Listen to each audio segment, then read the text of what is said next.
Pissenlit.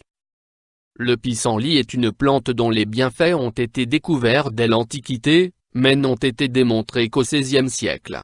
Le pissenlit possède de nombreuses propriétés, entre autres celle d'être un dépuratif, un diurétique, une plante efficace contre les calculs biliaires et rénaux, utile contre l'inappétence ou certaines maladies de la peau.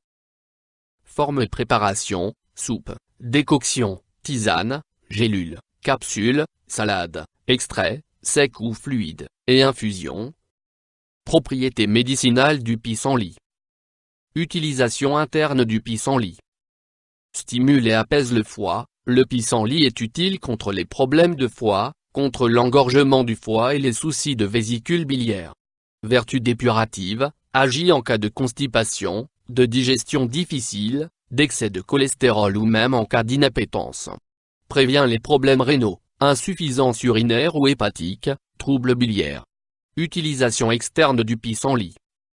Lutte contre les manifestations cutanées, dermatose, maladies de la peau. Combat les peaux affectées et abîmées, corps, poiros, verrues. Indications thérapeutiques usuelles. Effet positif du pissenlit sur les systèmes digestifs et hépatobiliaires. En effet, les feuilles de pissenlit sont réputées pour renfermer des minéraux et des vitamines en grande quantité. Elles permettent également de traiter l'inappétence, les troubles de l'estomac ou urinaires. Autres indications thérapeutiques démontrées. Contre les troubles digestifs, le pissenlit peut aussi agir comme un anti-inflammatoire. Il a donc une fonction hépatique. Le pissenlit possède une autre vertu thérapeutique, l'effet diurétique, c'est-à-dire qu'il permet de traiter l'hypertension artérielle, l'insuffisance cardiaque ou, plus rarement, l'hyperkaliémie, qui correspond à un excès de potassium dans le plasma sanguin. Stimulation enzymatique du foie et des reins. Histoire de l'utilisation du pissenlit en phytothérapie. L'utilisation du pissenlit comme plante médicinale trouve ses origines dans l'Antiquité grecque.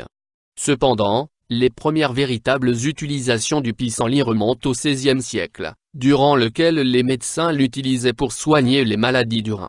Le pissenlit a ensuite été employé pour soigner les troubles de la vésicule biliaire, pour faire baisser la fièvre, lutter contre la rétention d'eau, les rhumatismes ou les problèmes de peau. Le pissenlit a été introduit par le Dr Lickler en ce qui concerne ses bienfaits sur le foie et les voies biliaires. Il faut savoir qu'en Chine cette plante était même vue comme un remède pour soulager les patients atteints de cancer ou d'hépatite. Description botanique du pissenlit. Le pissenlit est une plante à tige creuse, qui comporte un capitule solitaire plat et de couleur jaune. Ce sont là ses fleurs, qui sont ligulées. Cette couleur toute particulière est visible de mai à novembre, lorsque le capitule est fleuri et donc prêt à être récolté. C'est une plante herbacée particulièrement vivace, avec une souche épaisse et une racine qui peut descendre jusqu'à 50 cm dans le sol. Ses feuilles, très appréciées pour les préparations, sont disposées en rosette et réparties de façon inégale, en triangle. C'est une plante que l'on rencontre tout au long de l'année, notamment dans les champs et les prairies, mais aussi dans les endroits humides.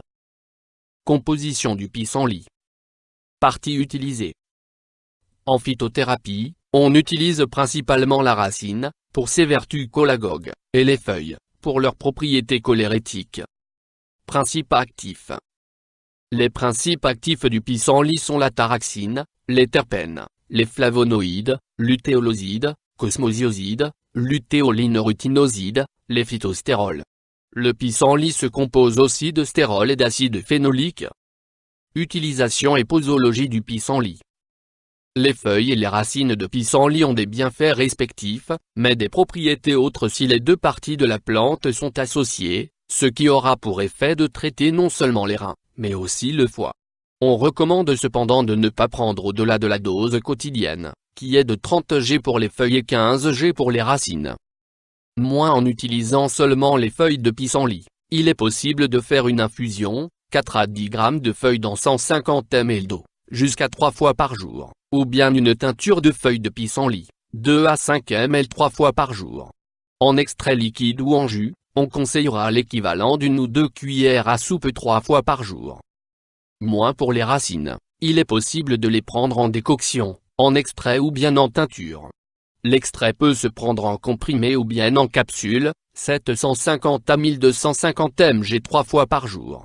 En décoction, la préparation est simple, faire bouillir de 3 à 5 g de racines dans une tasse ou un bol, pendant une dizaine de minutes, à renouveler 3 fois par jour. Précaution d'emploi du pissenlit.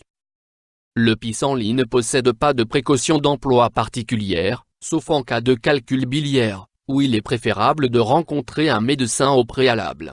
D'autre part, il est conseillé de ne pas utiliser le pissenlit en cure continue tout au long de l'année, mais plutôt d'en effectuer une de quelques jours ou semaines lors des changements de saison.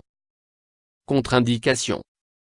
En cas de grossesse, d'allaitement, de maladie cardiaque ou rénale, ce genre de cure n'est pas à envisager. Par ailleurs, toutes les personnes allergiques aux plantes de la famille des Astéracées, comme la marguerite, doivent consulter un médecin au préalable. Aucune autre toxicité particulière n'est attribuée au pissenlit. Effet indésirable. L'usage du pissenlit peut provoquer des allergies cutanées, à cause du latex de la tige, mais cela reste très peu répandu. De même, il peut provoquer des effets secondaires, brûlures d'estomac, nausées, mais ce sont des cas rares et isolés. Interaction avec des plantes médicinales ou des compléments. En mélangeant le pissenlit à la piloselle et à des queues de cerise, on obtient une préparation idéale pour soigner la rétention d'eau. Pour soigner les calculs urinaires, le mélange pissenlit et orthosiphon est un choix excellent. Pour une simple cure détox, une préparation à base de pissenlit, de radis noir et de sureau fera tout à fait l'affaire. Enfin, il peut être intéressant de combiner le pissenlit, qui a des vertus diurétiques avérées, avec d'autres plantes ayant les mêmes vertus. Interaction avec des médicaments. Comme pour les plantes médicinales, allier le pissenlit et des médicaments diurétiques peut optimiser les résultats. Avis du médecin. Des bienfaits reconnus. Quelle que soit la préparation choisie, le pissenlit possède des vertus médicinales dans les indications préconisées. Cette plante est aussi bien favorable à la digestion qu'à l'apparence extérieure, effet antioxydant, elle a des propriétés anti-inflammatoires et diurétiques. De plus, le pissenlit, au-delà de toutes les préparations thérapeutiques possibles, se mange aussi en salade. Avertissement. Attention cependant, le pissenlit n'est pas à consommer sans modération ou à la légère. Pour toutes les personnes allergiques à cette famille de plantes, Astéracées, toutes les personnes sous traitement anticoagulant ou souffrant d'une maladie de la vésicule biliaire ou d'une maladie cardiaque, il est fortement déconseillé d'en boire ou d'en manger. Bien suivre également les doses indiquées, les dosages journaliers ne devant pas être dépassés. La recherche sur le pissenlit. Les recherches portent essentiellement sur les propriétés de cette plante, la Commission une communauté scientifique allemande, et l'European Scientific Cooperative en phytothérapie, ESCOP, ont notamment reconnu ses vertus. Actuellement, des expériences sont faites pour démontrer les bienfaits anti-cancer, anti-diabète ou encore antioxydants de ses composantes. Le pissenlit est par ailleurs inscrit et reconnu dans de nombreuses pharmacopées officielles dans le monde, et même aux États-Unis. YouTube Dr Alabé